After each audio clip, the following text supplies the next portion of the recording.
꿈땅 친구들 안녕하세요. 9월 4일 오후 예배를 드리도록 하겠습니다.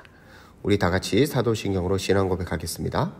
전능하사 천지를 만드신 하나님 아버지를 내가 믿사오며 그 외아들 우리 주 예수 그리스도를 믿사오니 이는 성령으로 잉태하사 동정녀 마리아에게 나시고 본디오 빌라도에게 고난을 받으사 십자가에 못 박혀 죽으시고 장사한 지 사흘 만에 죽은 자 가운데서 다시 살아나시며 하늘에 오르사 전능하신 하나님 우편에 앉아 계시다가 저리로서 산자와 죽은 자를 심판하러 오시리라.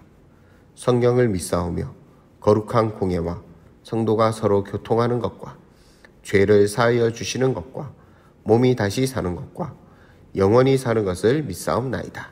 아멘. 오늘 우리에게 주신 하나님의 말씀은 요한복음 3장 16절에서 17절입니다.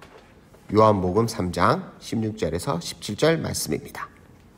우리 다 같이 말씀을 읽어보도록 하겠습니다. 하나님이 세상을 이처럼 사랑하사 독생자를 주셨으니 이는 그를 믿는 자마다 멸망하지 않고 영생을 얻게 하려 하심이라. 아멘. 오늘의 설교 제목은 사랑의 하나님입니다. 세상의 모든 부모는 임신을 준비하는 순간부터 태중에서 키우는 280일, 그리고 태어나서 양육하는 모든 순간순간마다 자녀를 사랑해요. 그래서 눈에 넣어도 안 아픈 내 자식이라는 표현도 있어요. 성경에도 아들을 아주 많이 사랑하는 아버지 이야기가 나와요. 아버지의 이름은 아브라함, 아들의 이름은 이삭이에요. 오랫동안 자식이 없었던 아브라함은 무려 100살 때 이삭을 낳았어요. 아브라함은 이삭을 귀하게 여기며 사랑으로 키웠어요. 그에게 있어서 이삭은 온 세상을 다 줘도 바꿀 수 없는 아들이었지요. 어느 날 하나님께서 아브라함을 부르셨어요. 그리고 사랑하는 아들 이삭을 모리아 산에서 제물로 바치라고 말씀하셨어요. 세상에서 가장 귀한 아들을 달라고 하시다니 아브라함은 하나님께서 주신 소중한 생명인 아들을 바치라고 하시는 것을 이해하기 어려웠어요. 그렇지만 하나님의 말씀에 따르기로 했어요. 성경은 아브라함이 아침 일찍 일어나 모리아 산으로 출발했다고 기록하지만 아마 아브라함은 일찍 일어난 게 아니라 한숨도 자지 못한 채 새벽을 맞이했을지도 몰라요. 출발할 때가 되자 아브라함은 아들 이삭을 나귀에 태워 모리아 산으로 향했어요. 아브라함의 집에서 모리아 산까지는 80km 정도 떨어진 거리예요. 어른들이 빨리 걸으면 1시간에 5에서 6km를 걸을 수 있어요.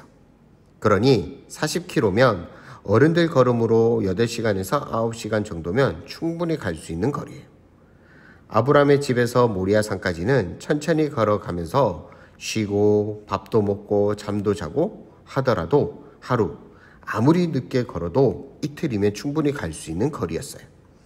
그런데 아브라함은 3일이나 걷고도 목적지에 도착하지 못했어요. 왜 그랬을까요? 길을 잃어버려서 헤맸을까요? 아브라함은 아들 이삭과 조금이라도 더 있고 싶고 조금이라도 더 보고 싶고 조금이라도 더 이야기를 나누고 싶었을 거예요. 그래서 최대한 천천히 걸었을 거예요. 아들을 제물로 바치기 위해 가는 길은 너무 괴롭고 고통스러웠을 테니까요. 드디어 모리아 산에 도착했어요. 아브라함은 아들 이삭을 번제로 드릴 준비를 했어요. 그때 하나님께서 아브라함을 막으셨어요. 하나님을 향한 아브라함의 믿음을 보셨거든요. 아브라함은 이삭 대신 하나님께서 미리 준비한 순양을 제물로 드렸어요. 그런데 정말로 자신의 아들을 제물로 바친 아버지가 있어요. 하나님 아버지예요. 하나님께서는 아브라함처럼 고통스러우셨어요. 성경에 예수님이 십자가에서 죽으셨을 때 하나님께서 겪으신 고통과 아픔을 이렇게 표현하고 있어요. 땅이 흔들리고 바위가 깨졌으며 해가 빛을 잃고 온 땅에 캄캄한 어둠이 계속되었다고요. 하나님의 마음이 얼마나 찢어지게 아프셨는지 알 수 있는 부분이죠. 하나님께서는 왜 이런 고통을 겪으시면서 아들 예수님을 제물로 내어주셨을까요? 그것은 우리를 사랑하셨기 때문이에요. 요한복음 3장 16절 상반절에 하나님이 세상을 이처럼 사랑하사 독생자를 주셨으니 라고 합니다. 하나님께서는 사람들을 무척 사랑하셨어요. 그러나 사람들은 하나님의 말씀을 따르지 않고 죄를 지었어요. 성경은 죄의 결과는 죽음이라고 분명히 말해요. 그러니 죄를 지은 우리는 죽어야만 했어요. 그러나 하나님께서는 우리를 죽도록 내버려 두지 않으시고 방법을 찾으셨어요. 바로 예수님이에요. 하나님께서는 하나밖에 없는 아들 예수님을 이 땅에 보내셨어요. 우리의 죄를 대신할 제물로 삼으신 거예요. 이 땅에 오신 예수님은 죄가 없으셨지만 우리 모두의 죄를 혼자 짊어지고 십자가에 달리셨어요. 그리고 3일 만에 부활하셔서 죄와 죽음을 이기셨지요. 이 일로 우리는 죄와 죽음을 이기신 예수님을 믿기만 하면 구원을 받고 영원한 생명, 즉 영생을 선물로 받게 되었어요. 그 말씀이 요한복음 3장 16절 하반절에 이어져 있어요. 이는 그를 믿는 자마다 멸망하지 않고 영생을 얻게 하려 하심이라. 우리는 예수님을 믿으면 영원히 살 수 있어요. 꿈땅 친구들, 우리는 십자가를 바라보며 하나님 아버지의 큰 사랑을 느낄 수 있어요. 아들을 보내주시기까지 사랑하신 하나님의 사랑, 깊고 깊은 그 사랑을 말이죠. 사랑하는 꿈땅 친구들도 십자가를 볼 때마다 우리를 사랑하신 하나님의 사랑에 감사하는 친구들이 되길 바라요. 기도하겠습니다.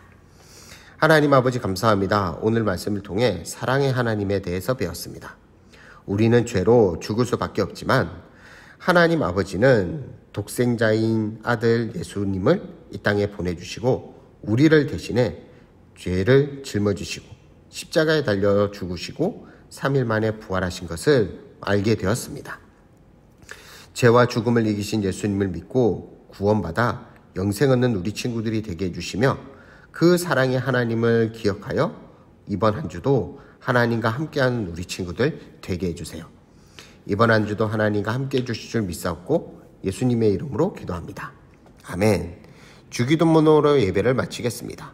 하늘에 계신 우리 아버지여, 이름이 거룩히 여김을 받으시오며 나라의 임하옵시며 뜻이 하늘에서 이룬 것 같이 땅에서도 이루어지이다. 오늘날 우리에게 일용할 양식을 주옵시고 우리가 우리에게 죄 지은 자를 사하여 준 것 같이 우리 죄를 사하여 주옵시고 우리를 시험에 들게 하지 마옵시고 다만 악에서 구하옵소서.